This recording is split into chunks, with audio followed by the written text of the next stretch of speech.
Hello people of the internet, my name is Kevin and welcome back to another video. Okay, so for today's video I'm going to be doing a very exciting video and a video that I'm just so happy and excited to film, and yeah, I'm just so excited to film this video. And it is a review slash discussion video for Lady Midnight by Cassandra Clare. So I finished this book on Tuesday and oh my god, I have so much to talk about. This book was just so amazing. This is probably gonna be like one of my favorite books of the entire year. It was just so good. It had like everything I wanted and then more, and I just loved it so much. Now if you don't know who Cassandra Clare is, she has written the Mortal Instruments series and the Infernal Devices series, and if you have not read them and you're planning on reading this book, I would suggest that you read them series or those series first before you read this one. It just makes the overall reading experience and the feels a lot more real and better, in my opinion, and probably a lot of other people's opinions. And yes, but you can definitely read this book without reading them if you want to, because it is a lot of books to read to catch up if you just want to read this book, but you can. But I'm just saying that I think it would be better for you if you read all the other books, so you can just understand everything and just experience it the correct way. But you can also obviously read this book if you want to. You're just going to be majorly spoiled for stuff that happens in the other books. So if you have no intention of reading those other books then and only this one, well then you can obviously read this. But that's just my opinion. I definitely think you should just read the Mortal Instruments and the Infernal Devices before you read this book. I don't know how much to say about this because I don't want it to be spoilerish, but this follows a girl named Emma and her parabatai Julian, and they live in the LA Institute for Shadow Hunters, which are people that fight demons and protect them from the humans. And basically there's a lot of murders happening in LA and they try to figure out who is behind it or what is happening or stuff like that. So I don't want to say much more because it's very spoilerish otherwise.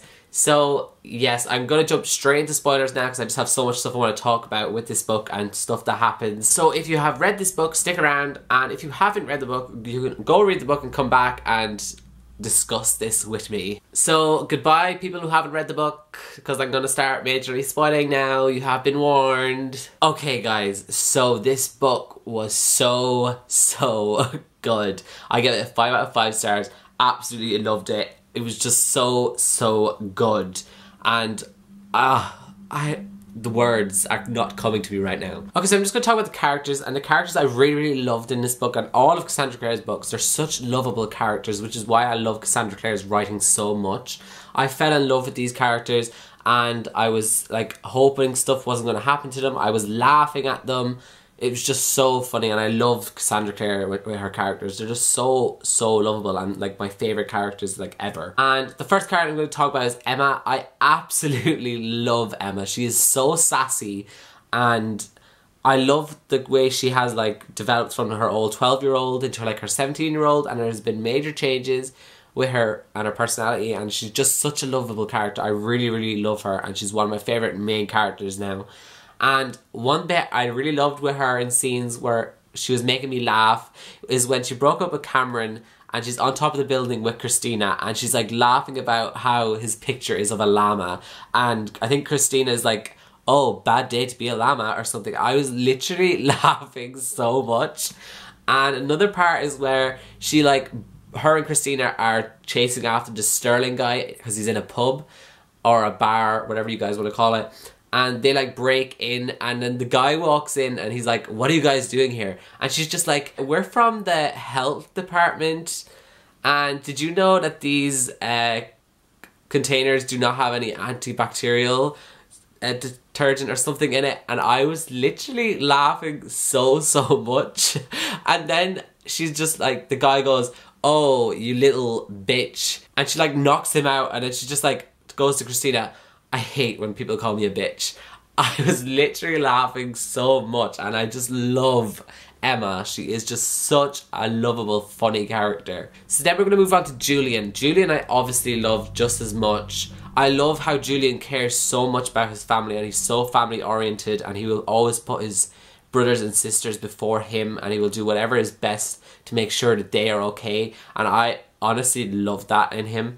And I just love that he is so ruthless at times. I just think he's such a strong male character, and I'm really looking forward to seeing more of him in the second book, because I honestly really love him and Emma. They're both just two amazing characters, and yeah, I just really love them. Now we're going to move on to the children. So we have Ty, Tavi, Drew and Livy. So Ty and Livy are twins, as we know, and Livy, I love her. She's just so funny, and I just love how she loves her brother so much, and like how she wants him to be part of Ty, but he doesn't want to, and stuff like that. And I just feel like I just have feels towards her. I'm like, oh, I know you want your brother to be a part of Ty, and I feel bad for you because you love him so much, and he just doesn't want to be a part of Ty, but he still loves you.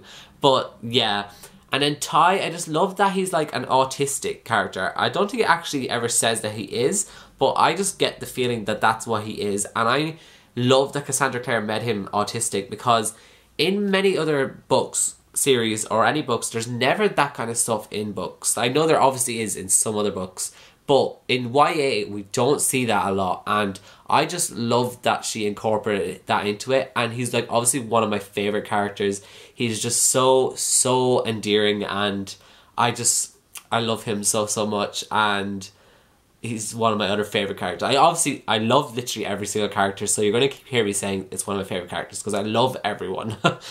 And then we have Drew, and I love that Drew is like, loves horror, and I love that like she's like the one who's like, why can't I go do stuff? And she just doesn't understand because she's so young, but I just love that she's so brave that she wants to be involved in everything, and I just love that about her. And she's just so funny, and I love how much she loves Tavi, and I just love her too. She's one of my favourite characters as well. But we come to Tavi, and Tavi is by far my favourite out of all the children. He is so adorable, and when the part where he's like in the sugar in the kitchen is so cute, and I was just laughing because he's so silly and he's so adorable. But when I found out that Malcolm took him, I literally was like, no. Cassandra Clare is going to do Max Lightwood all over us again, and I'm not okay with it. I remember I was texting my friend Prina, who's probably watching, but hi Prina, and I texted her and I was like, Prina, if anything happens to Tavi, I am sending a formal letter to Cassandra Clare saying how dare she torment us like this, like she did with Max Lightwood, because I am not ready for that to happen again.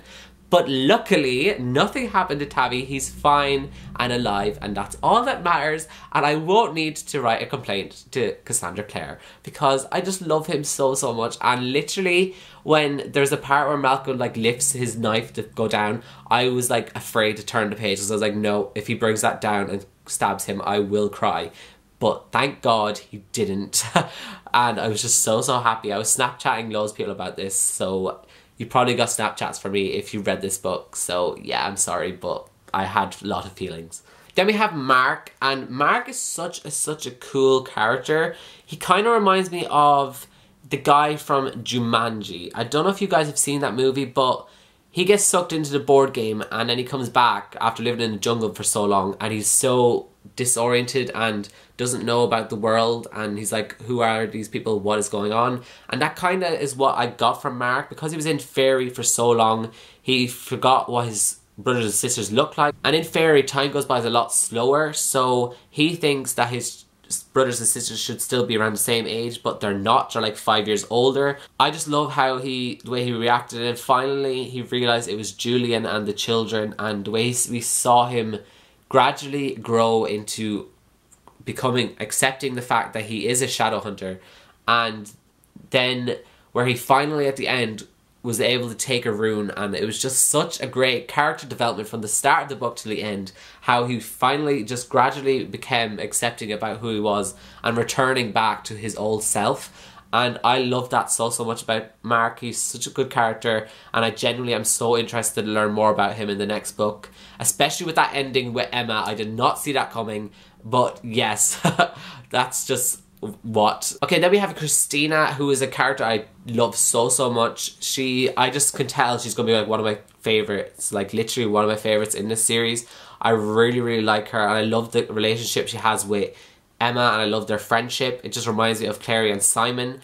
And yeah, so I really love Christina, and I'm so interested to know more about her and Mexico and stuff. I know we got a bit of information about Diego and stuff, but I want to know more and more about her in Mexico. So I'm really looking forward to reading about her more in the second book maybe. So yeah, I love Christina too. The other characters really, like Diana and Malcolm, and that I don't really have much to say about them. They were fun. I was not expecting the killer to be Malcolm.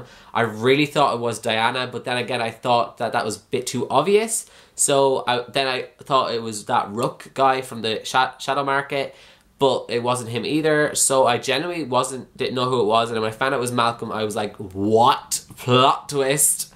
And yeah, I genuinely didn't see it coming.